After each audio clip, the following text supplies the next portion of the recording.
मोहनापारी एमती आसला बेले रोड्रु लेफ्ट साइड एमती रोड्रे आसिले एमती छोटिया रोडटे जाइए माँ को पाखक आमती धीरे धीरे धीरे धीरे एमती गलापर आप देखो पूरा जंगलिया रोड एमती सब बहुत छोटिया रोडटे रोड भी किछि बाट गलापर देखिए सरी जापर घंच गोटे जो जंगल देखुं पूरा आगे जो गछ अच्छी बहुत ता भितर माँ अच्छा आप देखु केमती माँ को दर्शन करेंगे माँ को बहुत महिमा सांग मैंने माँ को बहुत ही महिमा ये लोक दिहर कि माँ को बहुत ही विश्वास आमर तेणु एमती गोड़ को साइड करी से बेणा भितर देखो आगू पूरा बेणार जंगल ता भितर मुझे धीरे धीरे धीरे धीरे गली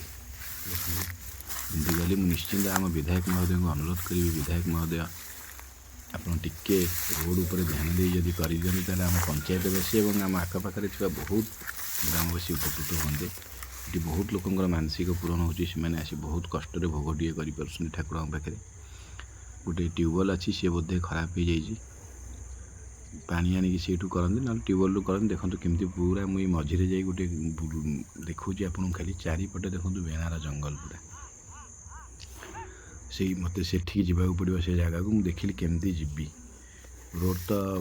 पूरा एकदम ये रोड ही पाइलिनी मो दादा तो सेपटे बहुत पछे जाते ये पूरा बेणा को एमती साइड करी करी करी करी गली माँ को ऊपर भाई मैंने बहुत ही विश्वास तेणु माँ को डाकी मुझे माँ लो मत नहीं तो पाखे टे पहुँचे दे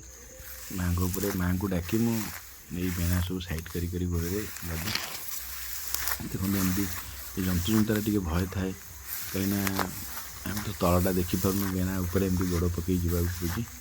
जहाँ पाखापाखि टिके स्पीड भी चली से बड़ बड़ स्टेप नहीं चलला बेले देखिए गोटे छोटिया रोडटे ये आगे अच्छी देखते मैंने ये टिके छोटिया रोड गोटे पाईगली ये छोटिया रोड भितर देखो आप शेष को जाए माँ को दर्शन करेंगे माँ केमती माँ सारे जंगल भितर केमती रही पूजा पाँच बेले बेले आमर जो सब फंक्शन हुए बड़ बड़ फंक्शन आसिक जिते जंगल पानी थी आम भितर जाई माँ को पूजा करूँ से ग्राम देवता देवती पूजा हेले ये माँ को जमती हेले पूजा करूँ आठू तो आहरी पानी जंगल थी एमती थी बेणा भितर भी जावाक पड़े देखो पूरा देखिकी जावाक पड़ो आपको पूरा गोड़ गुड़ा धीरे धीरे पकड़ापी पड़ो आ पूरा देखिकी पकड़ाक पड़ो एमती खाल बहुत रही भितर आपड़ी जाइए देखो माँ को दर्शन करेंगे पाखापाखि मुगला देखो एमती कि बाट गलापर तो पूरा देखी देखी जाऊँ कहीं मोर गोटे गोड़ भी टी खराब अच्छी देखी देखी जाऊँ काले खाल पड़ मोडी हो तेणु देखो धीरे धीरे मुझे चलली ये जो छोटिया रोडटा मुझे देखिक धीरे धीरे से रोड पटे जाऊँगी देखो माँ को भाई मैंने बहुत ही महिमा मु तो बार बार कहूँ देखो एमती माँ को भाई मैंने बहुत ही महिमा मु तो बार बार कहूँ देखो एमती रोड्रे गलापर टिके खाली देखाला टिके जोर से जाई देखिली देखो यही जो छोटिया रोडटा यहीटा ही पूरा मंदिर को माँ को गोटे माँ को मंदिर को जाइए देखो एमती गलापर से तो आप गले कोईली मु तो साउंडटा को जीरो कर दे ना भितर कोईली पूरा साउंड कोईली बोबू थी ना सब पक्षींकर सब साउंड आप शुणिपर ये देखो एमती गले एमती नईक गली ये देखो केमती जंगल पूरा ये जो कंटा गछ सब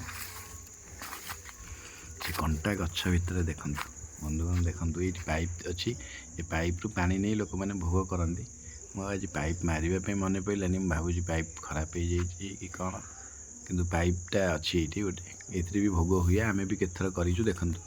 एमती पूरा घंच जंगल पूरा बहुत ही गछ जंगल भितर देखो माँ को दर्शन करूँ माँ सारे ठाकुरानी ये माँ सारे ठाकुरानी देखो माँ सारे ये माँ सारी बहुत महिमा माँ देखु देखु माँ सारी ठाकुरानी बहुत ही महिमा आगु लोक कहती माँ आमर जो हईजा ये सब आसूला माँ ही सब ये माँ को महिमा थाए हईजा गाँ को पशि पारे बोली गोटे लोक प्रथा आमर रही लोक मैंने कहती देखु माँ का मंदिर ଛୋଟିଆ ମନ୍ଦିରଟିଏ ମାଆଙ୍କର କିନ୍ତୁ ବହୁତ ହି ମହିମା। ଭାଇମାନେ ଦେଖନ୍ତୁ ଏଭଳି ପରିବେଶ ହୁଏତ ଆମେ ସବୁ ସହରରେ ଯେଉଁଠି ବି ପାଇବା ବହୁତ କଷ୍ଟ।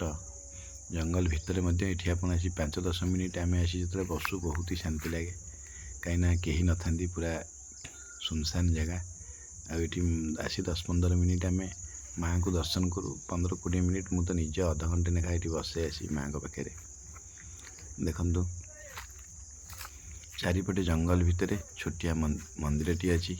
ଆଉ ସେ ଛୋଟିଆ ମନ୍ଦିର ଭିତରେ ମା ଶାରଳା ପୂଜା ପାଉଛନ୍ତି। ମା ଶାରଳାଙ୍କର ବହୁତ ହି ମହିମା। ମୁଁ ତ ବିଧାୟକ ମହୋଦୟଙ୍କୁ ନିଶ୍ଚିନ୍ତ ଆଉ ଥରେ ପୁନର୍ବାର ଅନୁରୋଧ କରିବି, ବିଧାୟକ ମହୋଦୟ ଟିକେ ଯଦି ଏଥିପ୍ରତି ନଜର ଦିଅନ୍ତେ, ଆଉ ଗୋଟେ ରୋଡ଼ ଅଛି, ସେଇ ରୋଡ଼ରେ ଯଦି ଟିକେ ମାଟି ପକାପକି କରି ମହରମ ଟିକେ କରିଦିଅନ୍ତେ, ତାହେଲେ ବହୁତ ହି ଆମ ପଞ୍ଚାୟତର ଲୋକମାନଙ୍କ ସାଙ୍ଗେ ସାଙ୍ଗେ ଜିଲ୍ଲାର ଲୋକମାନେ ମଧ୍ୟ ବହୁତ ଉପକୃତ ହୁଅନ୍ତେ। ବହୁତ ଦୂରାନ୍ତରୁ ବି ଲୋକ ଆସୁଛନ୍ତି ଏଠିକି ମାଆଙ୍କ ନାଁ ଶୁଣି। ଯେଉଁମାନେ ମାନସିକ କରିଥିଲେ ପୂରଣ ହେଲେ ବହୁତ କଷ୍ଟରେ ଭୋଗ ଟିକେ କରିପାରୁଛନ୍ତି। ତେଣୁ ବିଧାୟକ ମହୋଦୟଙ୍କୁ ମୁଁ ପୁଣି ପୁନର୍ବାର ଅନୁରୋଧ କରୁଛି, ଆପଣ ଯଦି ଏଥିପ୍ରତି ଟିକେ ଦୃଷ୍ଟି ଦିଅନ୍ତେ ଭଲ ହୁଅନ୍ତା। ନମସ୍କାର ବନ୍ଧୁଗଣ, ଜୟ ଜଗନ୍ନାଥ।